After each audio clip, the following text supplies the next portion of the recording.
अस्सलाम वालेकुम दोस्तों, तमाम दोस्तों को सरदार मोहम्मद रफ़ीक का सलाम। मैं आप सबको अपने चैनल सरदार मोहम्मद रफ़ीक 16 पर खुश आमदीद कहता हूँ। आज हम आपको फ़ायर के बारे में बताएंगे।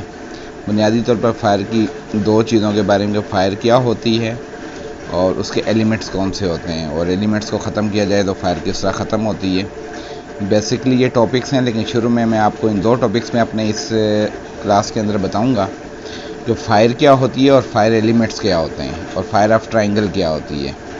इसके अलावा फायर टेट्राहाइड्रन के बारे में भी आपको नेक्स्ट इंशाल्लाह लेक्चर्स के अंदर बताएंगे। Classification of fire, types of fire extinguishers and it's uses, और इसके अलावा फायर एक्सटिंग्विश करने के जो मेथड हैं वो भी आपको बताएंगे।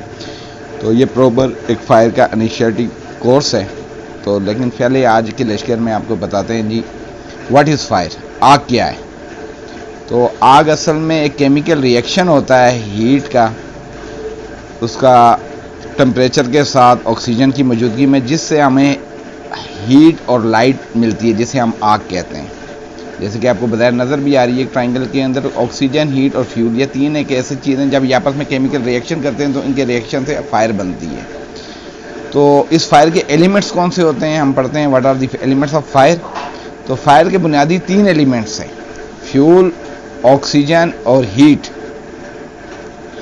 और इसको समझने के लिए मैं आपको एक रूम के अंदर मिसाल देते हैं। जैसे एक रूम के अंदर एक ऑक्सीजन भी मौजूद है, फ्यूल भी मौजूद है और टेम्परेचर भी मौजूद है, लेकिन वहाँ आग नहीं लग रही होती। उसकी बुनियादी वजह आग क्यों नहीं लग रही होती? क्योंकि जैसा कि डेफिनेशन में हमने पढ़ा कि उसके लिए फ्यूल, ऑक्सीजन और हीट को यूनाइट इकट्ठा होना होगा। जब वो ये तीनों इकट्ठे हो जाएं तो उससे फ्यूल पैदा होता है। लेकिन इनके इकट्ठे होने के बाद जैसे ही रिएक्शन होगा, केमिकल रिएक्शन होगा, उस रिएक्शन के दौरान एक चौथी चीज़ प्रोड्यूस होगी जिसे हम कहते हैं चेन रिएक्शन, जिसके बाद आग मुसलसल आगे बढ़ती रहती है। तो अब जो एलिमेंट्स हो जाते हैं वो चार हो जाते हैं जब हम इन तीनों का रिएक्शन होता है, फ्यूल, ऑक्सीजन, हीट का। तो उसके बाद जो चौथा हमारे पास एलिमेंट आता है वो चेन रिएक्शन। तो अब हमारे पास एलिमेंट हो गए चार, फ्यूल, ऑक्सीजन, हीट और चेन रिएक्शन। तो सबसे पहले हम इसमें बता दें कि फायर ट्रायंगल क्या होती है। जैसे कि आपको बताया कि फायर जो है बुनियादी तौर पर तीन एलिमेंट्स के ऊपर मुश्तमिल होती है। तो जो तीन एलिमेंट्स हैं, फ्यूल, हीट, ऑक्सीजन, तो इन तीनों को हम एक शक्ल में मैथमेटिकली शो करते हैं जिसे हम फायर ट्रायंगल्स कहते हैं। लेकिन जैसे कि डेफिनेशन में हमने आपको बताया कि जब फ्यूल और हीट ऑक्सीजन की मौजूदगी में रिएक्ट करते हैं तो उस टाइम जो लाइट और हीट हमें प्रोड्यूस होती है, उसके साथ एक और चीज़ जो बनती है वो चेन रिएक्शन बनता है। क्योंकि जैसे हीट प्रोड्यूस होती है तो वहाँ एक चेन रिएक्शन बनता है और हमें चौथा एलिमेंट मिलता है जिसे हम कहते हैं चेन रिएक्शन। तो इस चेन रिएक्शन के बाद जो हमारे पास फायर ट्रायंगल होती है, अब वो तीन नहीं चार एलिमेंट पर मुश्तमिल है, और चौथा एलिमेंट बनने के बाद अब वो फायर ट्रायंगल नहीं रहती है, उसे हमें फायर टेट्राहाइड्रन कहते हैं।